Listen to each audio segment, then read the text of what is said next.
Hey girl, today on the show, we're talking about rejection and how it is your opportunity for redirection in your life. You're going to want to listen to this one. I hope it blesses your day. I hope it gives you something to think about when it comes to the fear of being rejected, the fear of failure, of not being good enough. So if you struggle with these fears and you're finding it so hard to step past them into who you were made to be and what you're meant to become and do in this world, then this episode is just for you.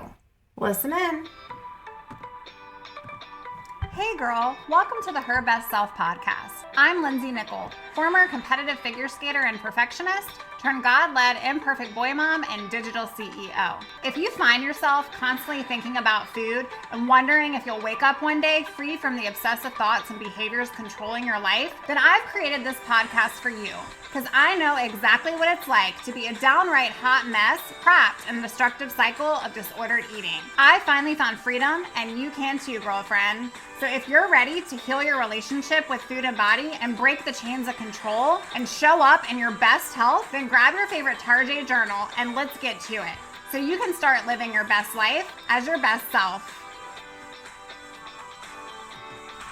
Eleanor Roosevelt says this famous quote, "No one can make you feel inferior without your consent." And I've always loved that quote because isn't it the truth? We spend every single waking hour, I feel like these days, worrying about what other people are thinking. Worrying if we're good enough, worrying if we're small enough, worrying if we're going to fit in, if other people are going to like us, if they're going to be okay with the choices that we make over our own lives. It's time to stop. It's time to take your power back. It's time to get some bounce back so that you can utilize that for your recovery forward. Rejection is your opportunity for redirection. And the truth is that no one can make you feel inferior unless you're giving them the power to do so.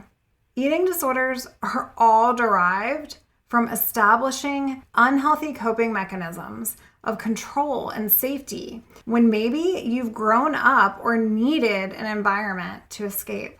Eating disorders' core issues are to control, to have perfection, to continue these coping behaviors that are negative, and disconnection. The real trap with this is the isolation and that voice in your mind becoming a friend that you don't even realize is your very own worst enemy.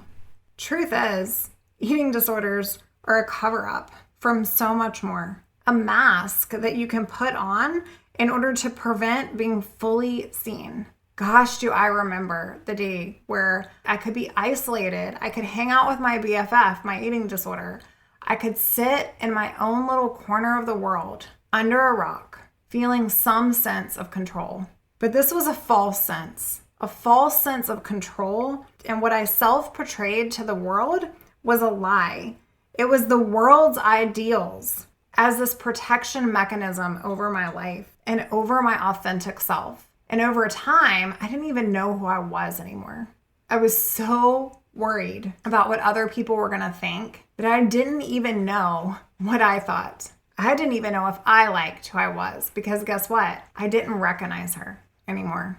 If you're feeling like that today, my goodness, do I see you, friend? If you have fear of failure, fear of not being enough, fear of not being liked, fear of being rejected, I'm here whispering into your ear today. Rejection is actually your opportunity for redirection. Connection is wired into us at birth. We actually are born to be in community with other people. We're not born to live and process and do life alone. And I talk about this regularly on the show, but it's so important to find that tribe, to find that community. And that's why your subconscious brain is always searching for that place that feels safe, searching for those friends, searching to be liked. It's not wrong. It's just, where are you allowing that power of other people, the labels of other people, to define your truth? We were never supposed to live life for others' approval of our life. The world has molded us into the truth of what the world wants. But what do you want, friend? What do you want for your life? What are your core values, your morals, your compass inside of you, your intuition, your authentic self? You and I, we were born to thrive, to be a warrior, to be a conqueror. You were born with a unique brilliance, a calling, a purpose. You're allowed to feel sad if someone that you love has rejected you. Maybe at a young age, you were made to feel only seen when you performed well, only seen when you sucked your stomach in and stood up straight. Maybe at a young age, you took pride in being liked, so you realized that you would do whatever you had to do to make that so. Maybe you were bullied, left out, abandoned, betrayed. Maybe you overachieved, overworked, overcontrolled, and overcommitted to making other people happy because it gave you a false sense of purpose. But this is what's created this monster of a belief that if you're smaller, if you're thinner, if you're faster, if you're stronger, then you're better. And maybe you were rejected time and time again, only validating your feelings about yourself, diminishing your self-worth. But instead of stuffing feelings, the only way out is to hit them head on. And so today I want to talk about how you can leverage your bounce back superpower to help you move from rejected to recovered. If you live with fear of this rejection, you can move past it, but you must acknowledge that the rejection is there. You actually have to grieve it. You have to target it. You have to go to that place of what it is that hurts, and you have to face it. This is where it's tricky. This is where it gets a little hard, and we don't like to sit with those feelings. We don't like to process them because they feel heavy. But in order to move past the fear of not enoughness, in order to move past it, we have to acknowledge that it's there, that it happened, whether it's actually ours to own, and then we have to change the meaning we've allowed it to hold over our lives. I heard this saying, and it brings so much power to this conversation. A boo is not any louder than an applause. It's what we tie that to, what we're making that boo mean about you that feels louder.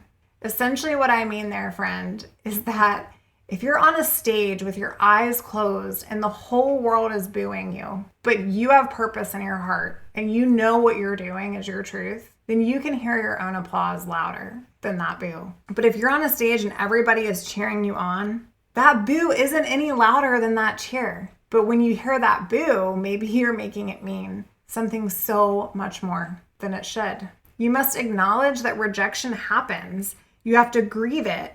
Then you have to get to the root of it and you have to pluck it out. The meaning of rejection is so important because it's what you're making it mean about not being enough. And then you have to use it. You have to use that meaning of rejection as your opportunity for redirection in your life. Instead of making you bad, leading to inadequacy, how can you reflect on reality right now and increase this bounce back rate to help you propel into your recovery? When I'm rejected, when I'm feeling overlooked, when I'm feeling not enough, in fact, it's something I've struggled with my entire life. I remind myself that rejection is actually God's protection over me. If I was meant to knock down that door, it would have opened, but it didn't. If I was meant to have that person in my life, they would have stayed, but they didn't. Rejection isn't fatal, sis. It's merely someone else's opinion. But the reality is eating disorders are fatal. So what are you going to allow to define your truth, to define your future, to define where you are right now? You can view rejection as part of life. You are not for everyone. I am not for everyone. Rejection is just a sign that they weren't meant to take this part of your journey with you. And that's okay. It's okay to let that be. It's okay to be disappointed in that truth. And it's okay to not tie it to your meaning of self-worth. They failed to see your worth, but your worth doesn't change because of that failure. Rejection, it's just a course correction. Do you hear me? It is a course correction, an opportunity to dig into your power, your truth, and realign with your core values, no matter what other people do around you. So I want you to get good at bouncing back. Where have you felt this rejection in your life? The sting of not feeling good enough, of not being seen, of stuffing feelings, wanting to prove your value to other people, wanting to feel enough. But no matter how much you try to prove that to other people, it's you that you need to convince. You see, you're worth so much more than an eating disorder. You are worth so much more than other people's opinions over your life. Whether that's what's gotten you to this place and this disordered relationship with food, or whether right now you're concerned about the judgment from other people if you happen to recover. What if I fail and my husband thinks that I'm a failure? What if I succeed and everyone judges me as I weight restore? Sis, start asking the question, so what? So what? Are they living in your skin? Are they living in your shoes? Are they living in your life? Hit those feelings head on. Sit with those feelings and then get good at bouncing back. What others say about you, when others reject you, it's really none of your business. It's not.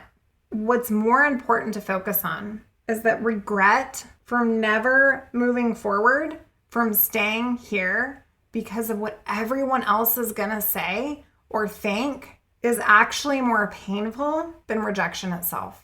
You see, the truth is that you're not afraid of healing. The truth is maybe you've allowed yourself to believe that lie so that you can stay here because maybe you're worried that once again, you just won't be enough.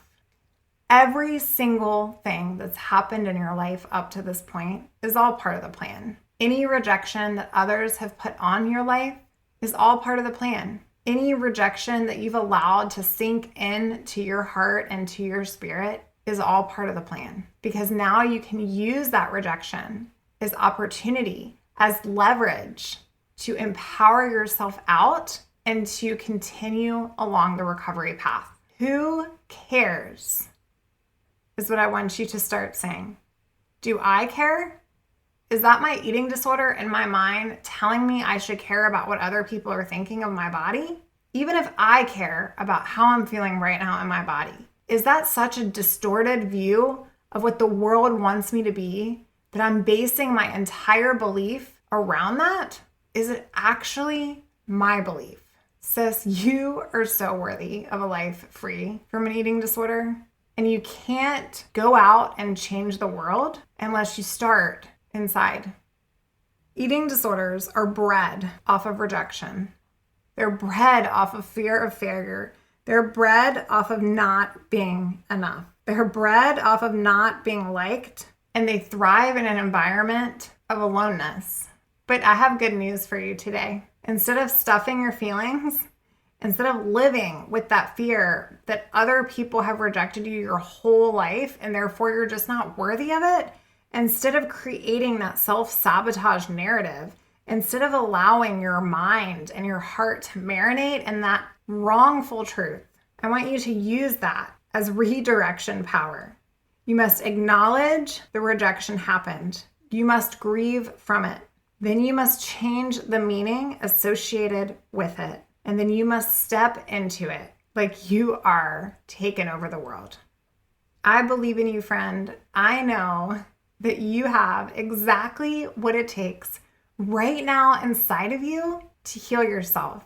And I believe that you are not rejected. You are going to be recovered. And I believe that rejection doesn't define you, but that you can recover and redirect, transform, and change.